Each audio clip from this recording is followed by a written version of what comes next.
Claro que sí, ayer ya lo anticipábamos, la preocupación mundial respecto a lo que está ocurriendo con el conflicto entre Rusia y Ucrania. Y particularmente lo que está pasando en Rusia con este llamado del presidente Vladimir Putin y el Kremlin de reclutar a 300.000 personas para que se integren a las filas de las tropas para el combate contra Ucrania, en momentos en que Rusia va quedando cada vez más aislada y aparentemente sus bajas son cada vez peores. Estamos ya en contacto con Mladen Yopo, analista internacional. Gracias por estar nuevamente con nosotros, Mladen.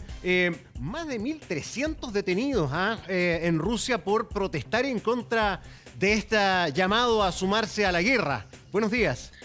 ¿Qué tal? Buenos días, Gonzalo. Sí, mira, en general yo diría que en el fondo hay la población rusa está dando cuenta un poco de los efectos que está teniendo la guerra. Se acabó este concepto de la fin de operaciones especiales y de alguna forma está entrando en una guerra ya más total. En la medida que pide nuevos reclutas, digamos, ya había echado mano a cierta gente en las cárceles, a los grupos paramilitares como el grupo Wagner y otros, digamos, pero ahora está echando mano a gente común y corriente, está sacando gente de las casas universitarias, de los hospedajes universitarios, de las casas, es decir, hay un reclutamiento bastante más global. El tema es que de alguna forma lo que está en juego aquí es que Putin está jugando el poder. Juega de su perpetuidad en el poder. Y ese es el tema de fondo. No le ha ido bien en el conflicto, ha tenido bajas importantes, no ha logrado consagrar aquellos territorios que quería consagrar, no ha seguido avanzar, no ha echado abajo al régimen ucraniano y ha puesto un régimen más bien cercano o títere, para decir, no ser eufemístico. Entonces, de alguna forma, ha entrado en una nueva etapa de guerra, casi en una etapa un poco, yo diría, desesperada, en una etapa de alguna forma donde se está viviendo una debilidad, signos de debilidad muy fuerte, de fracaso. Aquí, Mladen, buenos días, Carolina Escobar por acá. Se ven estos como manotazos. Buenos días. Buenos días. Que estos manotazos como de ahogado de alguna forma, ¿no? Cuando ya se echa mano a tener que obligar a parte de la población a unirse a las filas. Y en este caso, además, durante las últimas horas de la tarde veíamos cómo, por ejemplo, que parecería muy anecdótico, los pasajes de avión empezaban a escasear, que hay una prohibición por parte del gobierno de vender pasajes para hombres de hasta 65 años, lo que uno podría llegar a pensar que es insólito. Y un aumento por oferta-demanda de los precios de esto, sobre todo para los países a los cuales Rusia no necesita visa. Sí, primero es ilegal, de acuerdo a varios, digamos, abogados rusos. Es un elemento que se ha echado mano a última hora y demuestra, digamos, un poco ciertos niveles de desesperación. Y tienen mucha razón. Un pasaje hoy, por ejemplo, a Dubái está alrededor de $5.000. Wow. Los pasajes más baratos, digamos, a la frontera están por encima de los $2.000. La gente está un poco desesperada porque no sabe un poco lo que va a suceder. Han mandado a mucha gente al frente de batalla sin la capacidad que de alguna forma tenía la imagen del ejército ruso. Y eso ha causado bajas importantes en el ejército. Madres no saben dónde está su hijo, entonces la gente está un poco desesperada. Más aún, sobre todo ahora hay un cierto malestar interno que se empieza a expresar con más fuerza. Más de 38 ciudades han habido desórdenes, digamos, lo que es bastante raro en un régimen autoritario represivo, donde de alguna forma se están mostrando los efectos de lo que han sido las sanciones económicas. Sanciones que van a aumentar de acuerdo a la Unión Europea, van a poner nuevas sanciones. Entonces, está afectando la economía rusa, está afectando la calidad de vida y hoy día está afectando a las personas mismas. Digamos, claro, sí, Mladen, y sabes que tú tocas un punto ahí clave. Yo me acuerdo hace un año o así que había grabaciones de audio de madres rusas tratando de comunicarse con líneas internacionales para ver si había alguna información respecto de tropas llegando a ciertos lugares, porque ellas no tenían nada de información por parte del gobierno o el ejército ruso. Por lo tanto, la adherencia a la causa, por más que hay algunos que por supuesto sí están con el gobierno de Putin, hay otras que en esta desesperación, es por eso tal vez que uno se explica además este éxodo masivo tratando de arrancar para que no los multen con cárcel incluso a quienes no se quieran presentar a las filas cuando son llamados. Sí, lo que pasa es que hay un fracaso total. Se esperó que esta operación fuera una operación corta, una operación de 3 días, una operación de una semana, relámpago, esta operación especial que llamaron.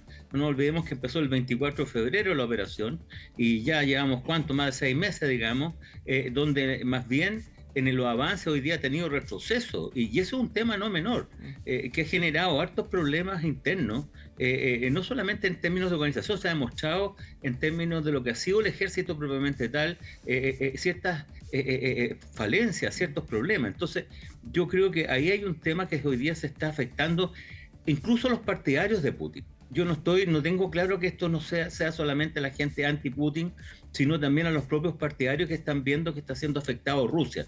Rusia está quedando como un país paria, está quedando como un país que hoy día está sancionado, que solamente le va quedando un núcleo muy pequeño de países en su contorno, que están dados fundamentalmente por aquellos países, digamos, que son muy cercanos, como el caso de Lukashenko, ¿no es cierto?, en Bielorrusia, o el caso de algunos de la Organización de Cooperación de Shanghái. Ni siquiera China, que hoy día está buscando la paz, digamos, un poco mundial y ha pedido paz, está de alguna forma apoyando a Rusia. Entonces, está viendo que hoy día está perjudicando el Estado ruso, los intereses nacionales rusos están puestos en juego. Y no están puestos en juego solamente por Occidente, sino por las propias decisiones de Putin. Hoy, sin embargo, yo tengo la impresión que hay que buscar una salida, que hay que darle una salida a Putin.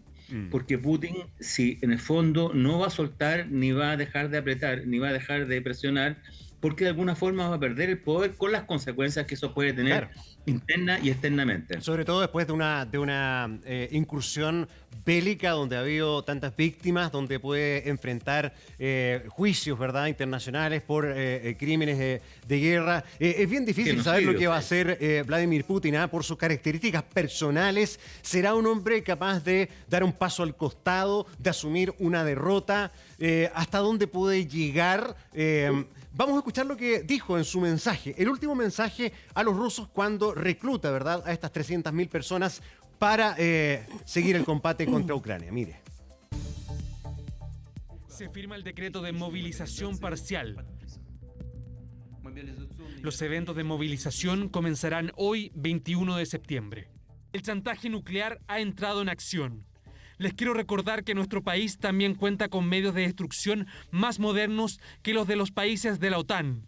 Si la integridad territorial de Rusia se ve amenazada, sin duda utilizaremos todos los medios a nuestra disposición. Esto no es un engaño.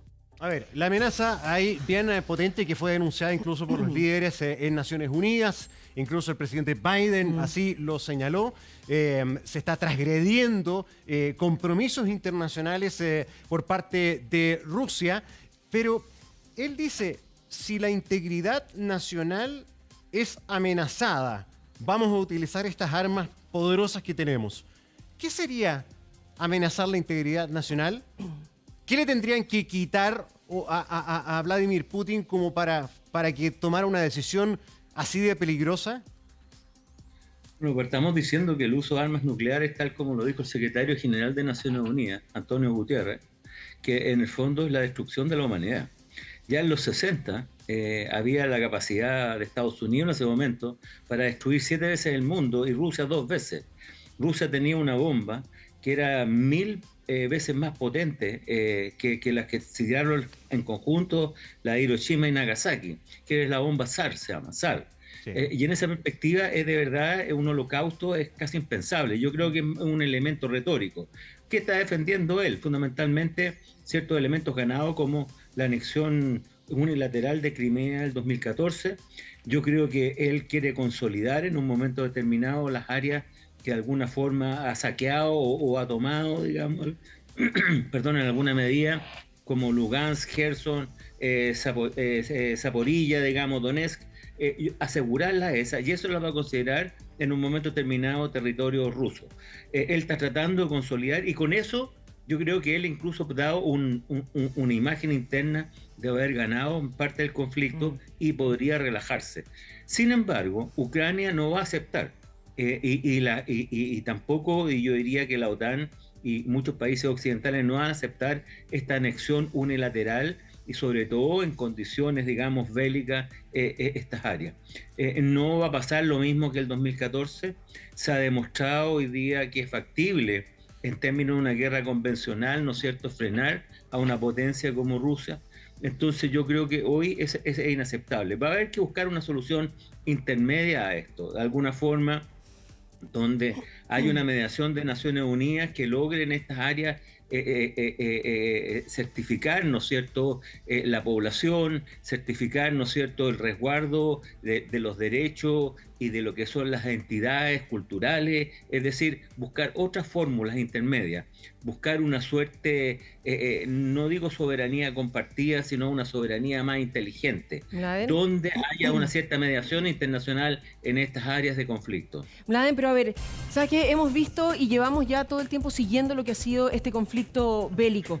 Vemos acá lo que en un principio se pensó iba a ser la forma en que Putin estaría tranquilo, el poder anexar este corredor que le permitiría llegar al mar.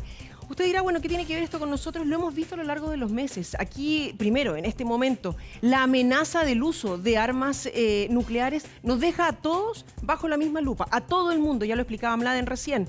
Pero también el hecho del alza de precios de alimentos, el alza de los combustibles, cómo se ha puesto a toda Europa a tratar de ayudar a una Ucrania que no se pensó jamás que iba a poder alcanzar este nivel de represión en contra de lo que era el ataque ruso. Pero también está ahí la duda. ¿Vladimir Putin va a eventualmente llegar a una mediación, por ejemplo, como decía Mladen recién, cuando es el tema de la Asamblea General de la ONU, en este momento el tema de la guerra en Ucrania? Revisamos la siguiente nota y seguimos conversando.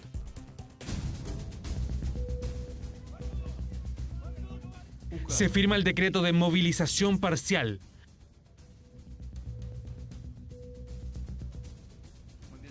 Los eventos de movilización comenzarán hoy, 21 de septiembre.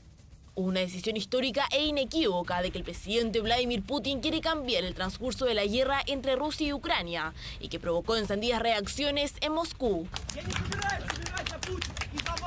Catalogado por el Kremlin como un paso necesario para garantizar la integridad territorial, el Ministerio de Defensa anunció que 300.000 personas serán movilizadas, la primera vez que ocurre algo así desde la Segunda Guerra Mundial. Sin embargo, hay condiciones. Deben tener experiencia en combate o servicio. En caso de ser soldado, la edad máxima es de 35 años y para suboficiales 45 años. Requisitos que cumplen 25 millones de personas en Rusia, aunque poco más del 1% de ellas serán convocadas. Es hora de implementar la experiencia obtenida en los simulacros estratégicos anuales. Es necesario organizar oportuna y minuciosamente la notificación a los ciudadanos, intensificar las medidas para combatir las provocaciones y actividades ilegales. Un llamado ante el cual la población rusa no quedó indiferente. El orgullo dentro de mí dice, sí, ve a la guerra, pero el sentido común dice que puedo morir allí y tengo familia, parientes y amigos. No me importa, si me dicen, iré. Todos moriremos, algunos antes y otros después. No hay nada que temer. Una medida que no solo se limitó al llamado a los reservistas, ya que Putin deslizó una inquietante amenaza nuclear. El chantaje nuclear ha entrado en acción. Les quiero recordar que nuestro país también cuenta con medios de destrucción más modernos que los de los países de la OTAN. Si la integridad territorial de Rusia se ve amenazada, sin duda utilizaremos todos los medios a nuestra disposición. Esto no es un engaño. Medidas que han provocado la reacción de Ucrania y sus aliados. Putin afirma que tuvo que actuar porque Rusia estaba amenazada, pero nadie amenazó a Rusia y nadie más que Rusia buscó el conflicto. Ucrania exige castigo por intentar robar nuestro territorio, castigo por los asesinatos de miles de personas, castigo por las torturas y humillaciones de mujeres y hombres, castigo por la catástrofe que provocó Rusia con su guerra ilegal. La decisión de Putin ocurre tras un importante avance de la ofensiva ucraniana durante el último mes. Ucrania ha recuperado más de 6.000 kilómetros cuadrados en el sur y este del país, tomando el control de ciudades como Kupiansk e Izium. En esta última se encontraron más de 400 cuerpos en fosas, en uno de los descubrimientos más brutales en estos 7 meses de guerra. Un conflicto donde por primera vez los rusos reconocen que han perdido casi 6.000 soldados y donde Putin redobló su apuesta bélica. Oye, da la impresión, Mladen Yopo, que acá ni la presión internacional, ni lo que diga o no diga Naciones Unidas va a tener más incidencia en los pasos que siga Vladimir Putin que, por ejemplo, el apretón económico que está afectando a su propia gente. Las sanciones económicas terminan generando un nivel de de complejidad interna mayor, y además esto de el llamado a 300.000 personas a que obligatoriamente vayan a combate, algo que no se había hecho hasta ahora. Sí, lo que yo creo que él quiere terminar luego la guerra. Creo que en el fondo, tal como lo dijo Dmitry Medvedev, que es el subdirector del Consejo de Seguridad, de alguna forma él dice lo siguiente: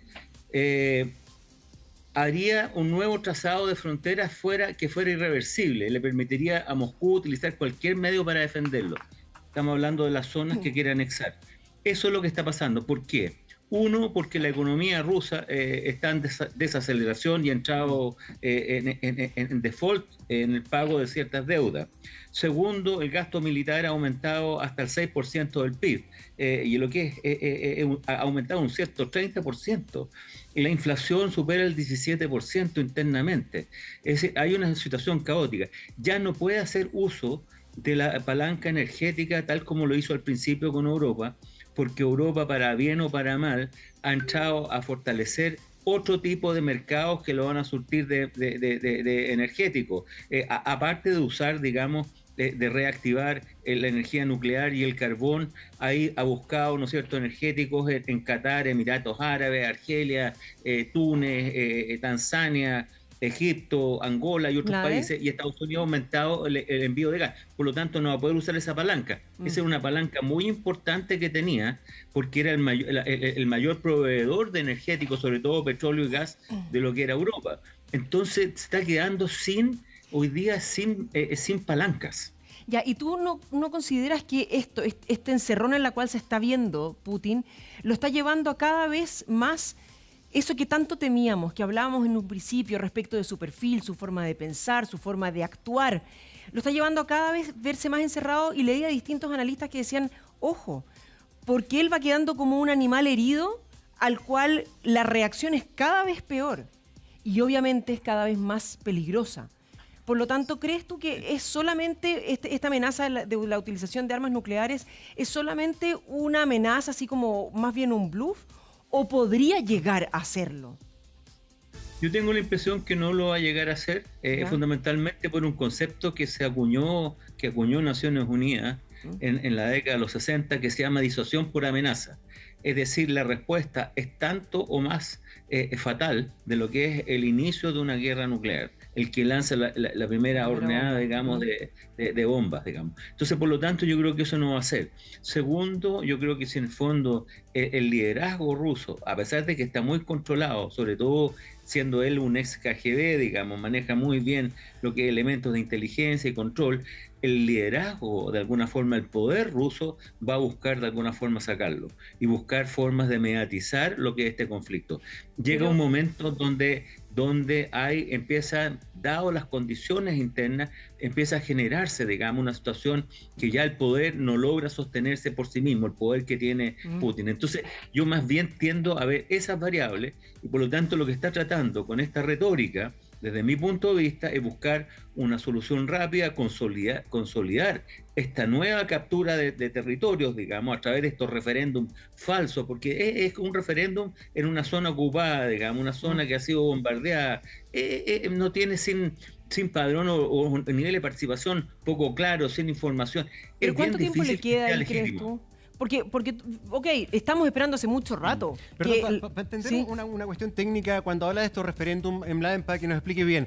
O sea, cuando habla de referéndum falso, es como someter a plebiscito al territorio ocupado, supuestamente decirles, ustedes se quieren quedar con nosotros los rusos o quieren su independencia, y es un plebiscito chanta, digamos, como para justificar democráticamente esa anexión. Eso es, ¿no? Sí, eso fue lo que hicieron en Crimea en el 2014. Sí, claro. Exactamente la misma fórmula. Quieren ocupar la misma fórmula, y eso es lo que dice Medvedev, digamos, que van a defender a fuego y armas, digamos, con todo lo que tengan. Y eso va a ser ilegítimo porque ya no estamos en el 2014. Es decir, el 2014 todo el mundo y la comunidad internacional aceptó esta situación con algunas, digamos, protestas pero menores, pero hoy están apoyando directamente, digamos, a la reconstitución, al fin de la guerra, pero a la reconstitución del Estado ucraniano. Y ahí, Mladen, entonces, ¿qué es lo que crees tú que es necesario para que el poder ruso lo termine sacando a Putin? Porque es una de las alternativas que barajábamos hace tiempo ya. Se han perdido una cantidad de vidas espantosas. Hay en este momento gente detenida. O sea, la desesperación y el sufrimiento y los platos rotos los paga la ciudadanía hace mucho rato. ¿Qué es lo que es necesario para que ese escenario se diera? Bueno, yo creo que en el fondo la protesta, la presión popular, el tema, digamos, del Estado paria, los jerarcas y los empresarios rusos empiezan a perder plata, a pesar de que hace han rato que ganado están una perdiendo plata cosa. ya con las sanciones. No todos, porque han habido varios negocios, subterfugio por abajo, digamos. Se ha logrado vender algún nivel de gas, algún nivel de petróleo. Están haciendo algunos negocios triangulando, pero hoy están siendo más sancionados. Las nuevas sanciones van a afectarlo. Sus inversiones se están viendo afectadas, digamos. La bolsa rusa se está viendo afectada. Entonces, están viéndose afectados los jerarcas. Los militares también se están viendo desprestigiados enormemente de este ejército que supuestamente fue relativamente efectivo en Siria, ¿no es cierto? Y que ya había tenido una cierta capacidad. Hoy día se está siendo vencido, digamos, por el ejército ucraniano, un ejército nuevo, digamos, que no dio muy poca resistencia el 2014, digamos, que hoy día está siendo vencido, digamos, a partir de una concepción nacional del apoyo internacional. Entonces, hay varios elementos que ahí están jugando. Pero yo diría que la gente, y yo creo que en el fondo el poder que está rodeando a Putin, de alguna forma está viendo esta debilidad, no solamente del gobierno, está de alguna forma colocando en juego los intereses nacionales permanentes rusos.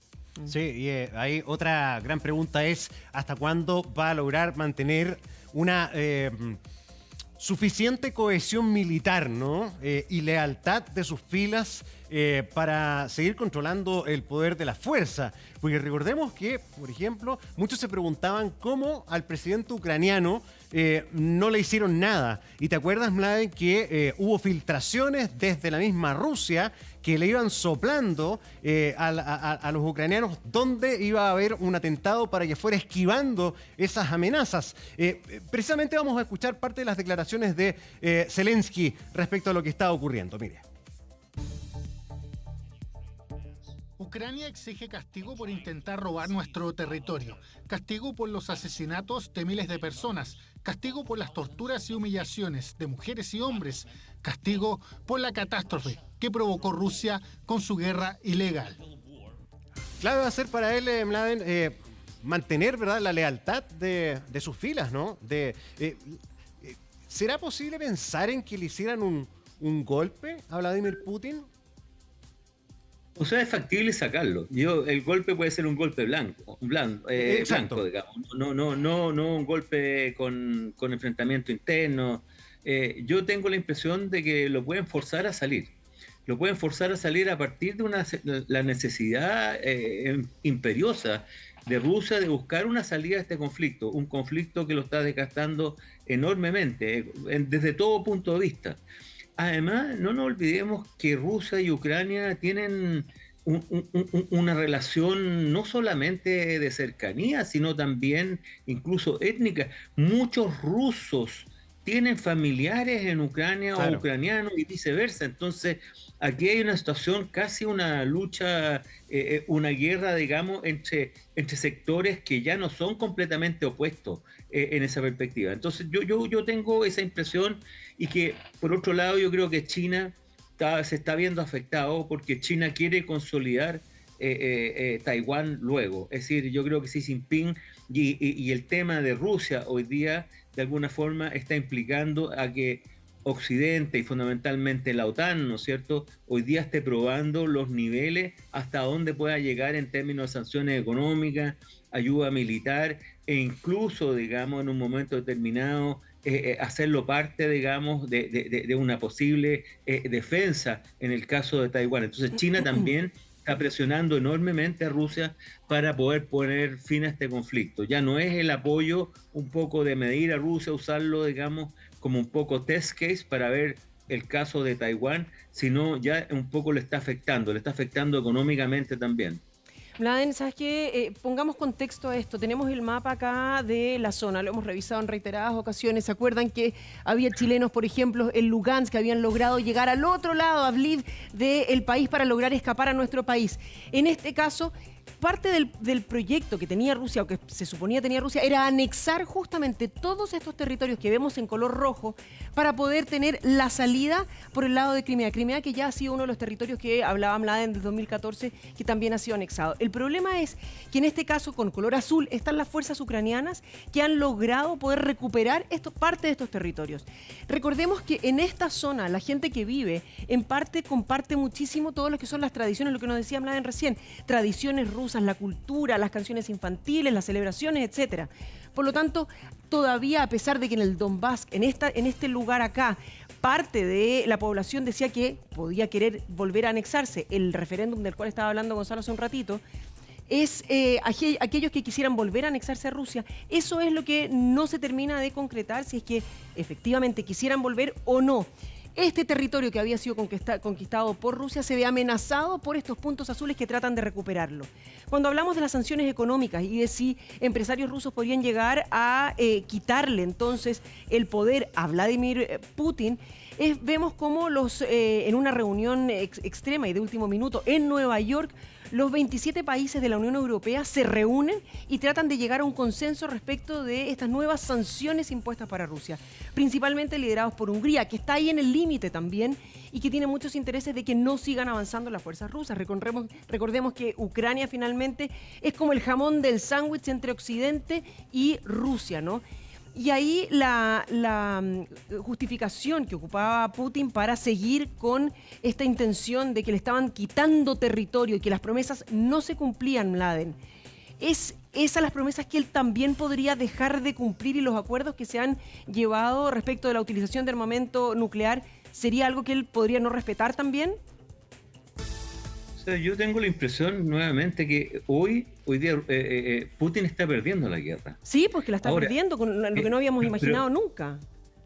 Pero yo no tengo tan claro que toda la gente que vive en esa zona del Donetsk y el Donbass y Donetsk, digamos, sea solamente prorrusa. No, para nada, están divididas.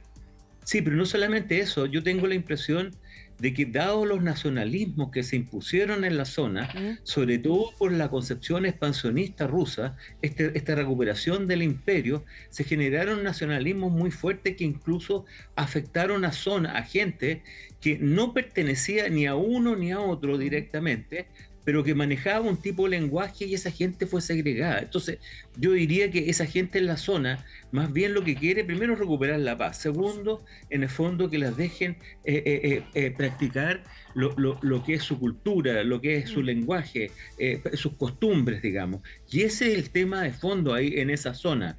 Ahora, ha estado fundamentalmente incentivada el conflicto y se han incentivado estos nacionalismos a partir, ¿no es cierto?, de lo que ha sido la infiltración de ciertos grupos paramilitares que han incentivado, digamos, ya sea la recuperación de ese territorio para Rusia o la mantención, ¿no es cierto?, del territorio en Ucrania. Entonces, yo diría que ese es un tema no menor, y por eso cuando yo hablaba un poco de esta situación de intervención de Naciones Unidas, de consagrar aquellos derechos, me refería a este núcleo de personas diversas que vive en esa zona. Eso es lo primero. Lo segundo, yo tengo la impresión nuevamente que Putin no va a aguantar mucho tiempo más las sanciones económicas. No va a aguantar, digamos, la presión internacional. Las fuerzas ucranianas van a seguir avanzando. Hay promesa de nuevas remesas de envío de material bélico con tecnología avanzada, digamos. No estamos hablando de tecnología de destrucción masiva, pero avanzada. Por lo tanto, va a seguir perdiendo territorio.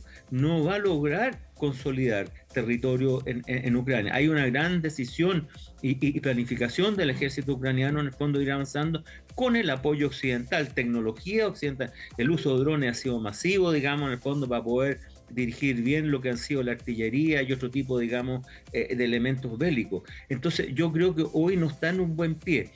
lo que está tratando, vuelvo nuevamente, es buscar una solución relativamente luego a partir de la amenaza nuclear, del reclutamiento. Ahora, los reclutan, la reserva en Rusia son 25 millones de hombres, son 300.000.